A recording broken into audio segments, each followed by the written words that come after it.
Hey everybody, what's going on? It's Thundershot, and I'm doing a little pre-rec to this video. What this is, it's a 30-minute rant of me talking about the Royal Rumble and my feelings on it. And if you're really upset that Daniel Bryan didn't win, you might want to listen to this. And if you want a recap of how the Royal Rumble went, you might want to listen to this. And if you really don't like the fact that Roman Reigns won the Royal Rumble, you might want to listen to this. If you're a wrestling fan, this is my thing. Anyways, in the future, I'll be sure to have gameplay up in the background. I really wanted to record gameplay from WWE 2K15 of a Royal Rumble and put it in the background of this video, but unfortunately I'm about to leave to go on a little trip for the rest of the week. I'm leaving very, very soon. I don't have enough time to film for half an hour, get 30 minutes of footage, and then come back and then be able to render out 30 minutes of gameplay that tacks on more time, and then be able to upload 30 minutes of gameplay footage. So instead it's going to be a still image.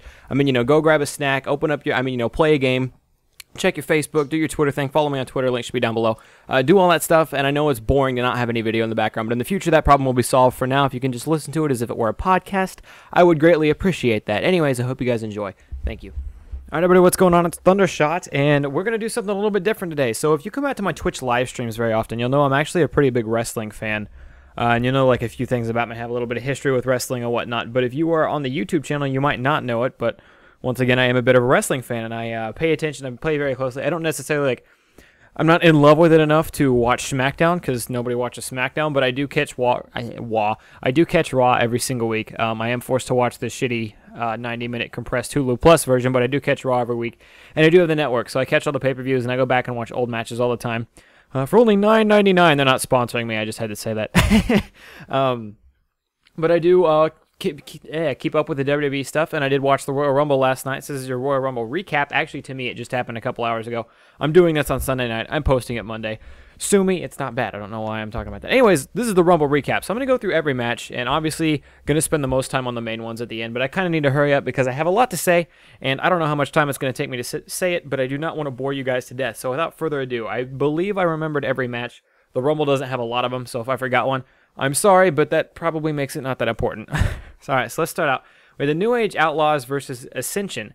Now, this whole thing spawned because they're trying to push Ascension pretty hard. They're trying to, Ascension's bad guys, you should hate them. And on top of that, they're also really good. So, I think this was kind of the trade-off that Ascension gets. What happens is last week, or last Monday, they let all the old guys come out. They let, NWO, Kevin Nash, X-Pac. They let the New Age Outlaws. They let APA, JBL, and Farouk, or whatever he goes by now. Damn, come out. And they let him tune up on Ascension for a little bit. And I think this is kind of redemption, is that now New Age Outlaws has a match with Ascension, and Ascension gets to go over. Ascension gets to win the match, essentially.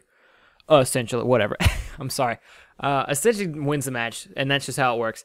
And a lot of people don't like the Ascension, and I don't think that they're bad. I just don't think that their gimmick is going to work at all. Like, what they got going on for them, I don't think that's going to get over well, because you have a lot of the new fans, a lot of the kids who don't know who or what the Legion of Doom is or was, who aren't going to understand what's happening. And then you have a lot of the older folk who do remember the Legion of Doom, and it's like, this is new wrestling Legion of Doom. This sucks. And it's not like this sucks to the point where, like, boo, I don't like these guys. Like, like, you're supposed to not like evil wrestlers. It's like, boo, this sucks. Like, I don't want to watch this kind of match thing. So it'll be interesting. I feel like maybe if they're repackaged, they might, I don't know. Maybe if they come out as different other than the whole Legion of Doom thing that they're doing, they could work out pretty well. It's kind of up in the air. They did win the match. The match was all right. It went on. It was a decent match. I don't have any complaints about it. So we'll see what they do with the Ascension. I am not one who's like begging for them to fail. I don't find them super boring, but I can see how a lot of people, I can see how they wouldn't be the most popular, and not in the sense of, boo, you're supposed to hate us. Just in the sense of, this is boring, I don't even want to watch this, not popular. Anyways, moving on, have the Usos versus Miz and Mizdow. This is a good match. I really, really, really like the Usos, along with everyone else. And the whole Mizdow thing is really, really funny. To me. So it's not a whole lot to say. They've had matches before. It looked like Mizdow was going to come in and try to win the match or whatever. Miz is keeping him under pressure. We'll talk more about Miz and Mizdow and what they've got going on later on when we talk about the Rumble. But yeah, the Usos are always good, and I'm glad they got to hang on to the titles, because right now there's not really a tag team that can mess with them. Star and Stardust, but again, I'll talk about them in a little bit. Unless they're trying to set up the Ascension for the Usos, maybe, which I don't think would happen very well. I don't think that would be... that would make a lot of people happy just to see those two wrestling together. I don't think the Ascension's ready yet, but it's kind of iffy on what they're going to do with that. But no, Usos good match again, no complaints. They had some stuff in there that was cool. You have to forgive me. I watched the Rumble 2 hours ago, so this match probably happened like 3 or 4 hours ago because it was a while back, but I'm losing some of it. The double tag outs were good. I liked what they did on the outside where Miz made Mizdow take the one of the Usos jumped over. I always get it mixed up. They're twins. Sue me. You see one Uso fly over the top rope, and Miz takes him take the hit there, and then Miz has to take the second one because the second Uso comes out of nowhere. I don't know. Usos are always exciting. They're always exciting and fun to watch. When Miz came in and started doing when Mizdow came in and started doing all Miz's moves, that was also really good. But anyway, I'm going to move on from that. Again, these are like the opening tag matches. I'm just glad the Usos hung on to the tag championships, really. Girl match. I don't know what to say. The Nikki's railing Cena. She gets to lead girl, Diva champ, whatever. Here we go. Now we're into the big stuff. Cena, Rollins, Lesnar. This match was awesome. Lesnar, as a whole, I hate that he's never around. I hate that he's a champion and he's never around. I'm sure a lot of people hate that. But Lesnar as a whole, his matches just bring so much, something else to it. When you see Lesnar hook anyone, especially right from the start of the match, he just goes for the German suplex. They're fighting to get out of the German suplex, and I like that. His whole match just brings a different vibe to it, a different feel, and I like the way Lesnar matches go anymore. Excuse me. I think it's weird that 1 month they brought Lesnar out and he completely demolishes Cena, and then the next month it looks like him and Cena are on the same playing field, and then this triple threat match happens and Lesnar demolishes Cena and Rollins. That's absolutely insane. I should have put a precedent that there are spoilers in this, but that's kind of what a recap's about. But no, how they brought that out, like you didn't really know if Lesnar was hurt or not, even though it was a perfect time for Lesnar to go down. Match-wise. You didn't really know if Lesnar was actually hurt. They put in the story about broken ribs. I don't know if Lesnar actually had broken ribs. I don't know if that's like a confirmed or if that's like what they're telling the people to make Lesnar seem even more badass than he already looks kind of thing. But he's down with broken ribs. You think it's just going to be Cena and Lesnar. Lesnar comes back. All of a sudden you think Rollins is going to win. And out of nowhere, he goes for the curb stomp. Lesnar snaps up, catches him in the F5 after taking 2 Money in the Bank briefcase hits to the head. Lesnar comes up, catches him in the F5. Hits him with it, and that's match. Rollins stays down. Now, a couple things I wanted to note here. How beefy are they trying to make Lesnar look? Lesnar already looks like one of the most terrifying things you'd ever want to wrestle in the history of wrestling. On top of that, there was a point in time when Cena hit Lesnar with an AA. Lesnar stood up right away. Like, there was no lay down, kind of slowly roll up. Lesnar stood up right away. Cena hits him with a second AA. Lesnar stands up right away. Cena picks up Lesnar, hits him with a third AA, pins him, 1-2. Rollins breaks up the count. But the important part, and if you have network, if you have the WWE network, go back and watch this. If you have it DVR'd, go back and watch this. There's a 2 count there, and Rollins breaks up the pin.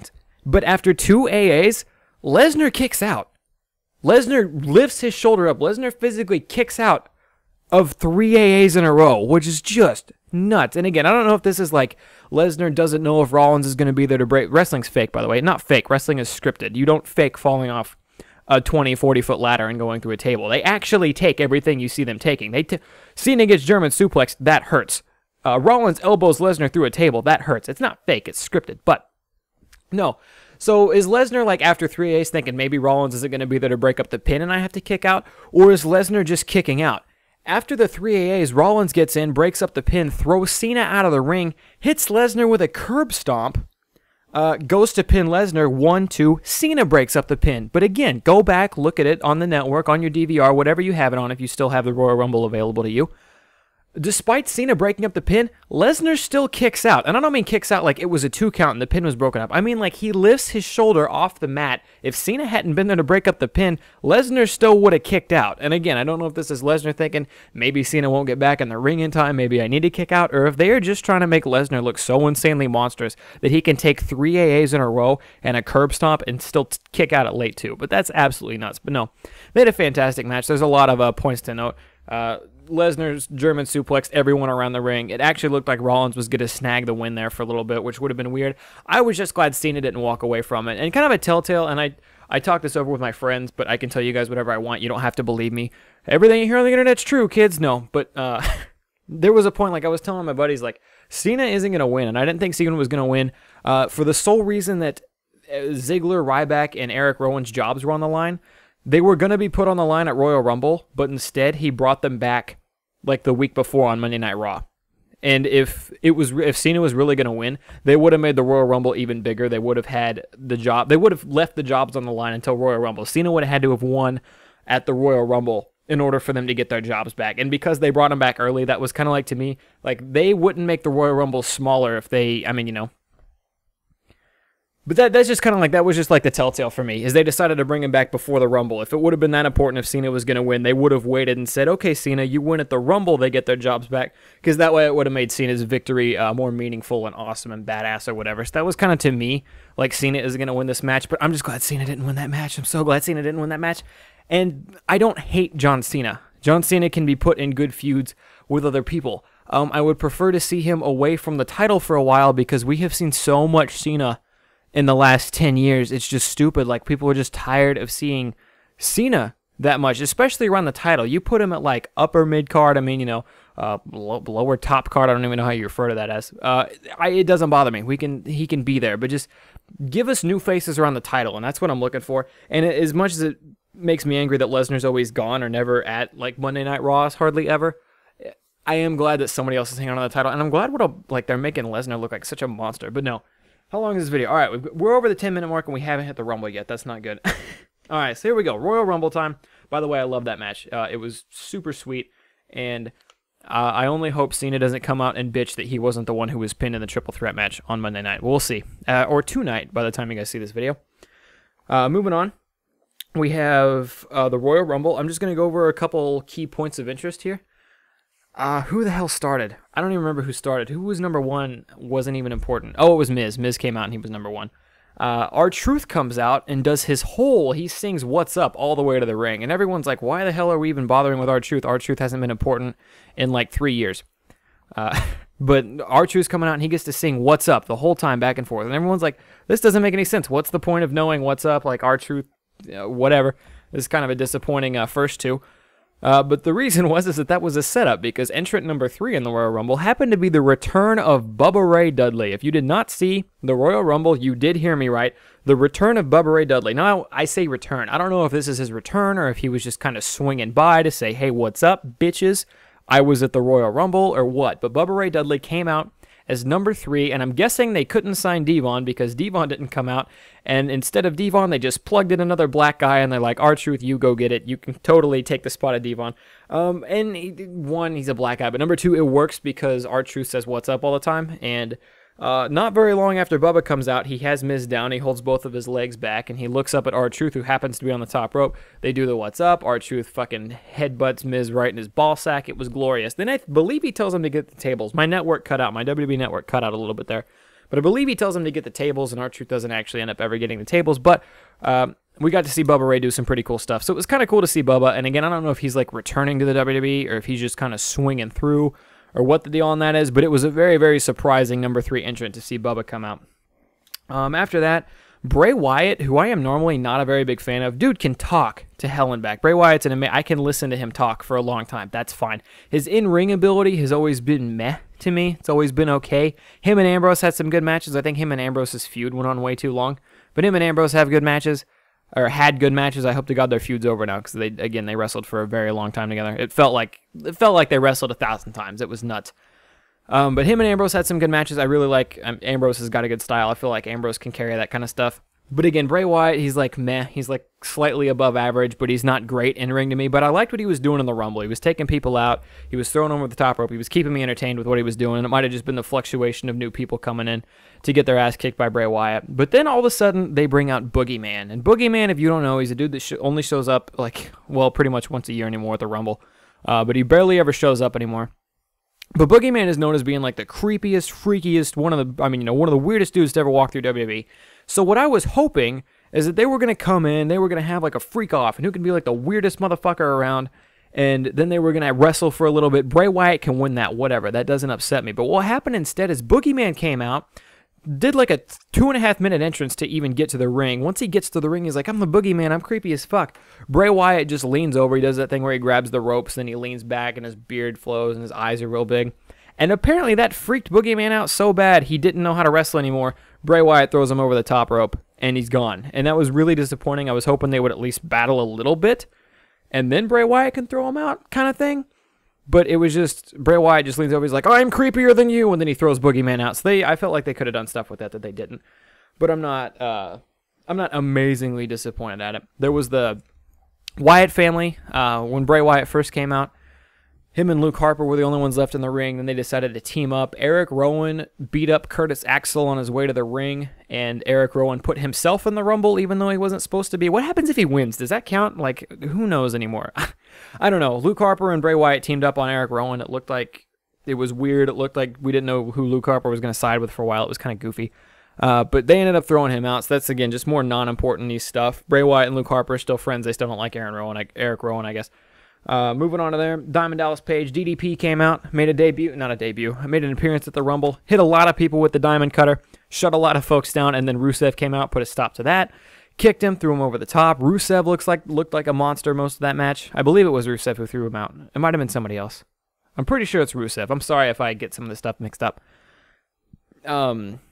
Basically, Bray Wyatt, Rusev were destroying stuff for a while. Kofi came out. His special thing that kept him in the Royal Rumble this year, his special move that he gets back to the ring with, was actually Adam Rose's Rosebuds. He landed on them. They threw him back up.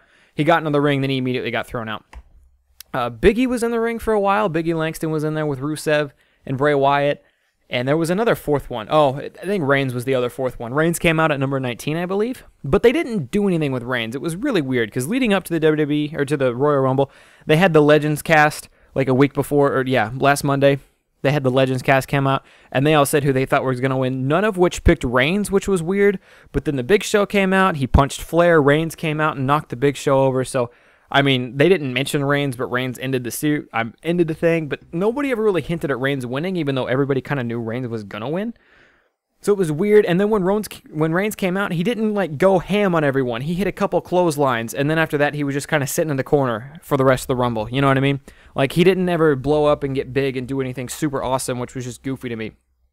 Until the very end. And then at the very end, it was the last four remaining were Big Show, Kane. Oh, hold on. Before we get there, Titus O'Neil came out at number 26. Immediately gets in the ring, goes over the top. He probably would have beat Santino's record of 1 second, but Reigns and Ambrose screwed up clotheslining him over the top.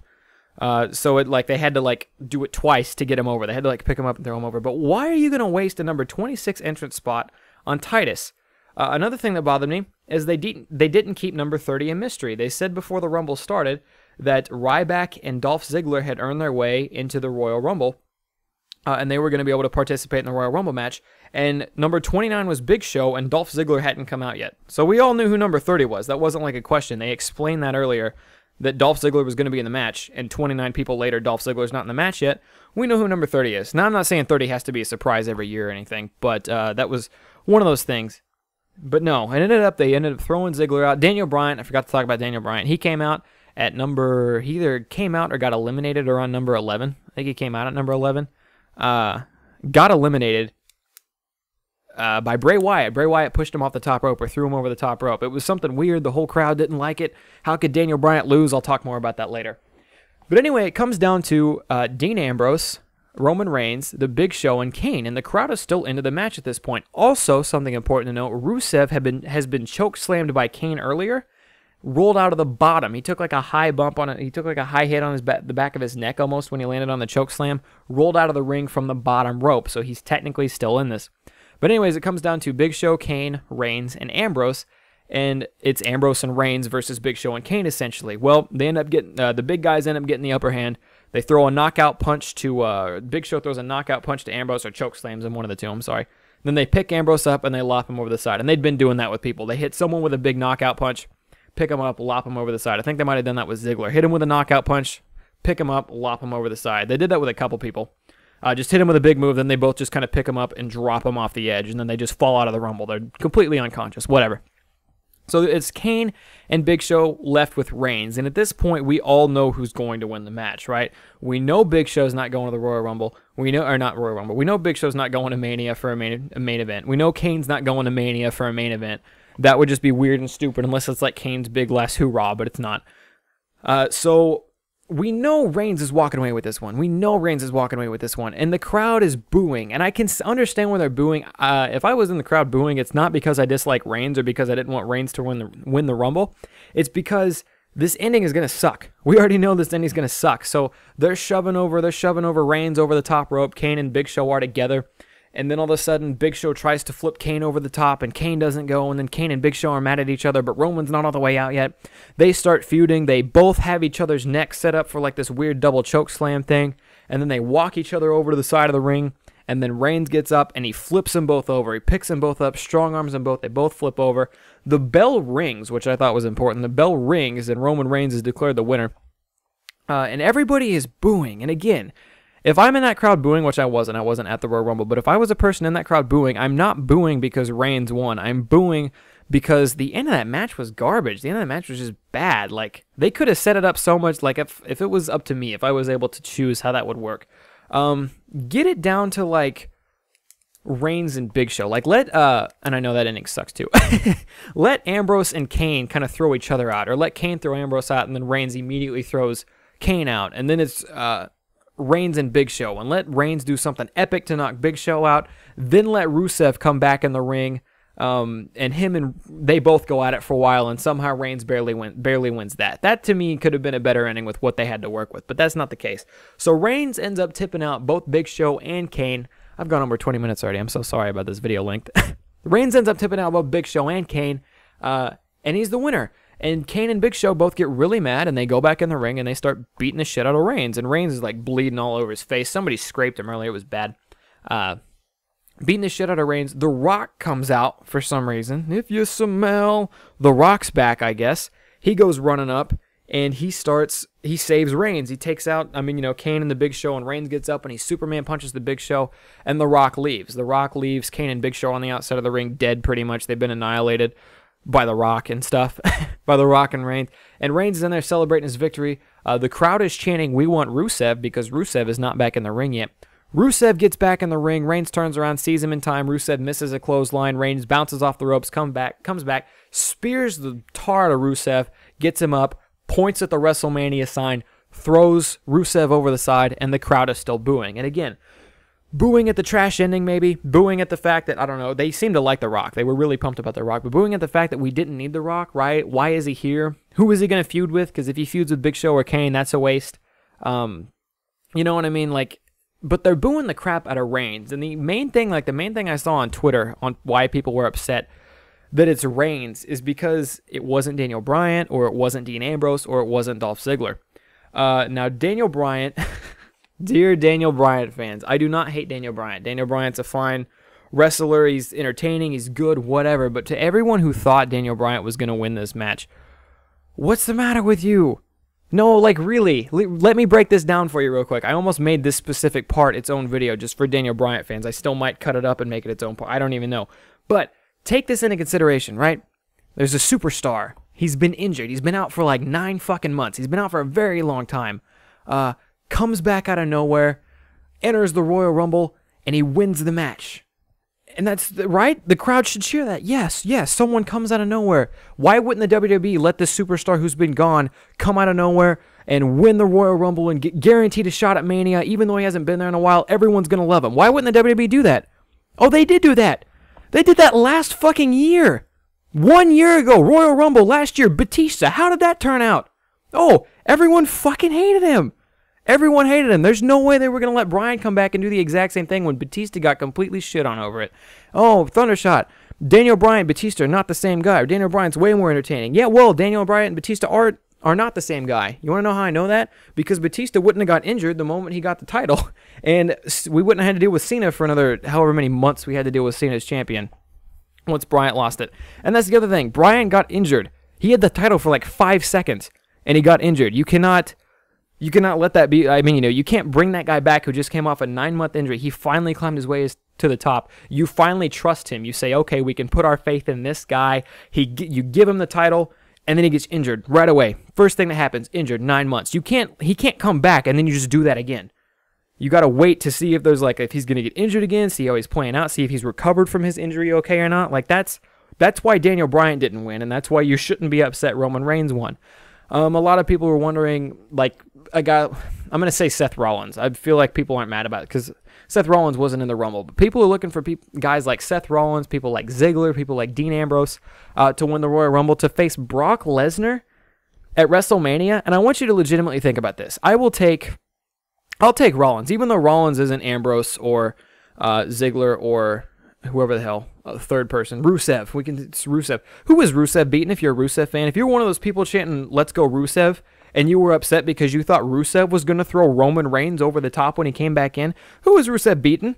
Oh, Thundershot, Rusev beat Ryback. Ryback hasn't been important since he came back from his injury. I mean, he was in the Survivor Series match, but what good did he do there? Thundershot, Rusev beat Jack Swagger 90,000 times. Yeah, Jack Swagger's really good, isn't he? He's won like 3 matches in the last 3 years. He beat Big E Langston, who's still not important. He's still staying at the beginning. I mean, Rusev has beat people, but Rusev has not beat anyone important, is my point. Rusev is not ready for a WrestleMania shot. Now, granted, you can say Reigns hasn't been around for a long time, but Reigns was at the top when he started. You know what I mean? He came out with the Shield. They wrestled Triple H. They wrestled Batista. They wrestled Randy Orton. I mean, those were matches that happened. I'm assuming Big Show was kind of like Reigns' tune-up to the big deal. You know what I mean? I think, did Rusev and Big Show ever do anything? I don't remember. Even if they did, that doesn't matter because Rusev was not ready. And then we'll talk about Ambrose and Rollins, right? And again, I keep bringing Rollins up for a one-on-one in Mania, and the reason that would never happen with someone like I'm not saying Rollins or Ambrose couldn't handle, or Ziggler couldn't handle Mania one-on-one. It's Mania one-on-one with Brock Lesnar, because I want you to look at the size. Like here, again, I'll use Rollins for example. Rollins, really good at talking, great mic skills. Roman Reigns, somewhat lacking in mic skills. He's gotten better since his injury. I think they worked with him a lot during his injury, but his mic skills have gotten better. There's no doubt about that. Now, again, is he the best guy to listen to talk compared to like a Bray Wyatt or a Seth Rollins? No, not by any means, but he can definitely get the job done.